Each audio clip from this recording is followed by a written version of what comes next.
Hey guys, it's Kate Benny from Zek Media here.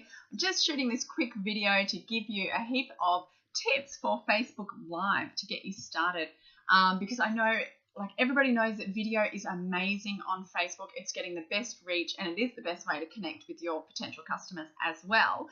But actually going about doing it, sometimes it can be something little that will actually stop you from starting to do something like that. It might be, some people do find it a little bit nerve-wracking, and that's completely understandable. But it does help if you have a few little tips and you know what you're doing. As well, I've got some little equipment tips for you that you might find really helpful.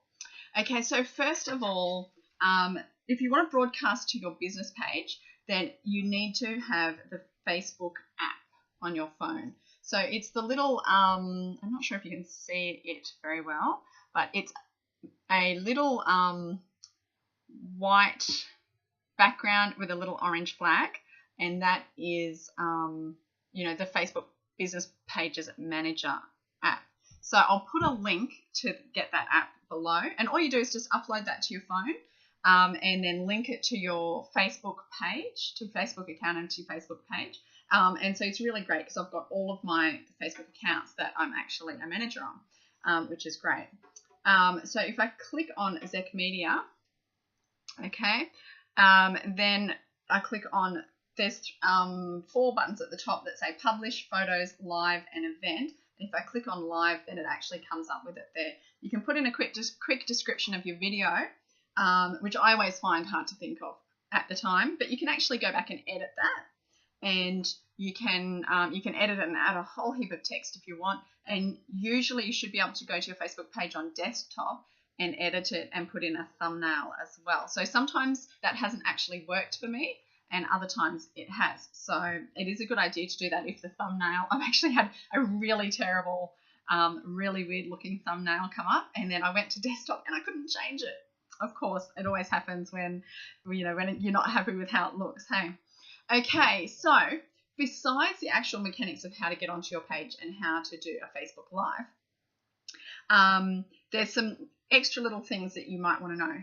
And you might be wondering why this video isn't a Facebook Live, why I just recorded this as an actual recorded video. And it's because I'm using a lot of the equipment that I use for my Facebook Lives. I'm actually going to show you. So I wanted to be able to have it here handy. Okay, so first of all, so you know about the app. The next thing is it can be really handy to have a little tripod for your phone, like this one, okay? And this, I use this all the time. So my phone slips in sideways there, and these things are really bendy. They can wrap around things. So I can wrap it around my big tripod. If I'm doing it in the middle of a room, I'll set up or even outside, I'll set up my big tripod and I'll just wrap this around on the legs, and then it's actually upright, which is good. You can do Facebook Live at the moment. Who knows, could change. You can do Facebook Live with your phone horizontal. Just make sure your phone's not on locked screen, and it'll upright it, and you can see a wider view rather than a longer view.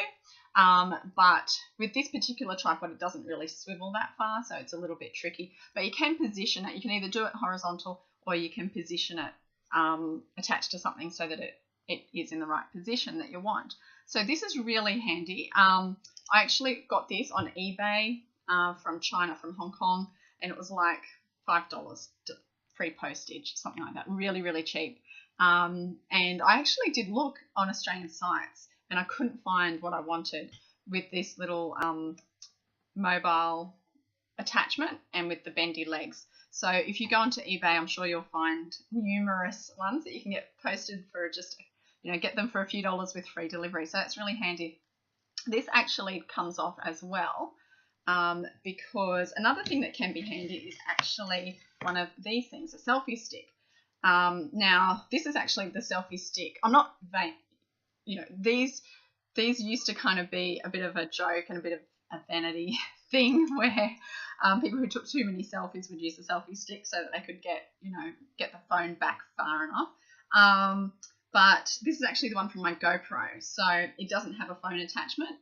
I presume that normally they have a phone attachment, but with this one, all I do is I just screw my phone attachment onto onto my GoPro stick. But I'm pretty sure you can get selfie sticks from places like Big W and places like that. You can definitely get them online otherwise, but I've got this GoPro one, so we use that. So that can be really good if you need to hold your phone, and try and obviously position it so that you can't see the stick itself. But I find that if I'm trying to hold the phone myself with my arm, it just shakes so terribly. I don't know if it's me or if it's everybody, or maybe my phone is really sensitive. I know Scott's Samsung's not quite so bad, but I do shake a lot, and it's really hard when you're trying to talk, you're trying to concentrate, and you're trying not to shake. So I find that using either a selfie stick or definitely this tripod, and so position it somewhere so that it's, you know, in a good position for your face. So normally when I'm doing Facebook Live at this desk with not from my computer, I'll put actually a stool on the table and put the tripod up on top of that. So I actually use like an IKEA 3-legged stool from when my boys were little. So I'll sit that there so that I sort of get it on the right angle. So using this sort of equipment does make it a lot easier. Another tip, another really important thing is lighting, good lighting. So it's great to have natural lighting. I have a window that's about a third open in front of me behind another computer screen, so it's kind of obscured, and I've got another window over to my left, which is this side, and I've also got a warm desk light above me as well, so it kind of creates good light. And I have fiddled with the blinds, I've fiddled with the lamp, I've played around with things many times to try and get it looking okay.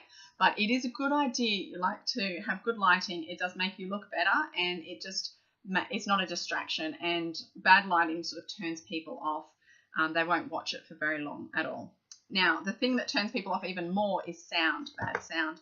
So where I'm thankful that just now there's no, the garbage truck has just been, the postie has just been, this is just while I've been setting up, the postie's just been, and then a courier came with a parcel. So finally, you know, and my office is right near the front of the house. So at the moment, at least, cross fingers, there's not too much background noise. But it's a really good idea to get this little tiny piece of equipment here, which plugs straight into your phone. It's a little lavalier mic or lapel mic. Okay, I don't know if you can see that. It's pretty tiny, and it did come with a little furry, like not rubber. You know what I mean? One of those little covers over it to diffuse a bit of the wind noise, I think. But I've since lost that. I actually bought 2 of these because, once again, they were from China, from Hong Kong. They were like a couple of dollars each, free postage. So I thought I'll just get 2. Then I actually do keep one in my handbag, so that if I ever want to do a video while I'm out, I've got my mic with me. Like, it's really cool. So that's a really good idea as well. Now, as I said, like postage, it'll take about a month to get here. So just go on to eBay and order these things and pay for them. They're only a few dollars. Do it now. Don't wait, because in a month's time when they arrive, you'll be like, cool, I'll start doing some videos. But of course, I don't recommend that you wait for that. It's a great idea to get started regardless. Okay, so other tips I have is your background. So it's a good idea to sort of declutter. You can't actually see the box of Christmas wrapping paper behind me because I've moved it, and anything else in my office that I'm hoping that you don't see. Obviously, to some degree, you know, it doesn't matter too much. Like if you're in a public place, then just try and make sure that it is sort of appropriate, and that there's nothing happening behind you that is, you don't want to get on your video, which has happened before, not to me, thank goodness, but it has happened to other people before. So just, yeah, check your background. It's a good idea to, you know, it's nice if you can have a nice background, but a plain background is okay as well. If you have kids running around, then, you know, it's up to you. I know that Naomi Festera does a Facebook Live video every day. I don't know about on the weekends. I think she does some on the weekends too, actually. So every day, and she's got a couple of little twins and another little boy as well. And so, you know, when you're doing it that regularly, of course, the kids are going to come and interrupt sometimes. And little Felix is actually part of the video oftentimes. So it's really cute. It just depends on your branding and how that fits. So that really works with Naomi's audience, they don't mind and actually find it really endearing. I think Felix is cute, and yeah, so it's up to you how picky you are about things like background, but just make sure that, you know, there's not something that's unsightly or inappropriate behind you.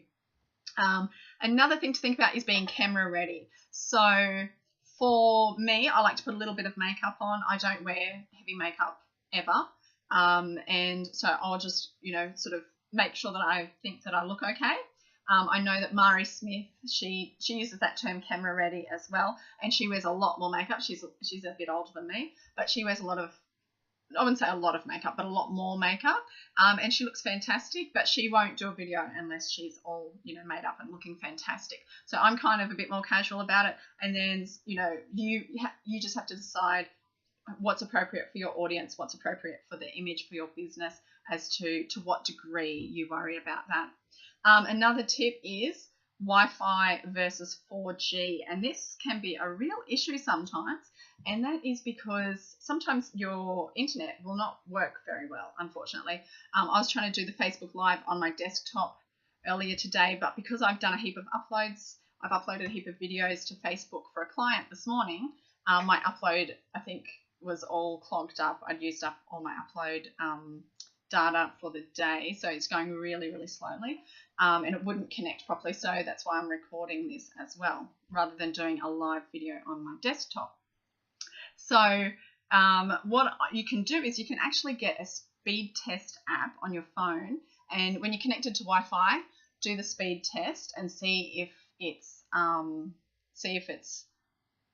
the speed is good enough, because it's upload speed that you're worried about, not download speed. So check if your speed is good enough. I'm not sure exactly what it needs to be for Facebook Live. You can Google that. If I remember, I might put it in the comments of this video as well. But just check, because quite often 4G will actually be a lot faster. And I will turn off my Wi-Fi on my phone and I'll just use 4G. So even though it's using up my phone data a little bit, it's it's better than having a pixelated, really bad looking video, or having it cut out. Another thing can be a battery. Make sure you've got enough battery and your phone doesn't go, if it comes up with a notification to say flat battery, then it actually pauses the video and you have to restart, like you have to press your phone to get it restarted. I haven't had that happen myself, thankfully, but I have seen a few videos where someone has had their phone go flat and then they've just had to restart it. So it's a good idea if you can make sure that your battery is fully charged. Probably the last thing that I'd want to talk to you about is the energy on the video. So it's a great idea to be upbeat, be enthusiastic, have a lot of energy in what you're communicating. And of course, to do that, you need to have sort of thought about what you're going to say and planned that out as well, which I'm not going to go into too much detail about the actual video content. This was all just more tips on to get you started with like the mechanics of actually how to get going and how to do it effectively without having interruptions because of internet and battery and all of those sorts of things. So I hope you found this video really helpful. If you have, put a comment below and let me know. Put in the comments actually when you're going to do your very first live video, or if you're already doing Facebook Live videos, then let me know if there were any of these tips or maybe some of the equipment that you didn't really know about, but it was so cheap and easy to get and really helpful and useful as well. So let me know. I'd love to hear from you. See you later.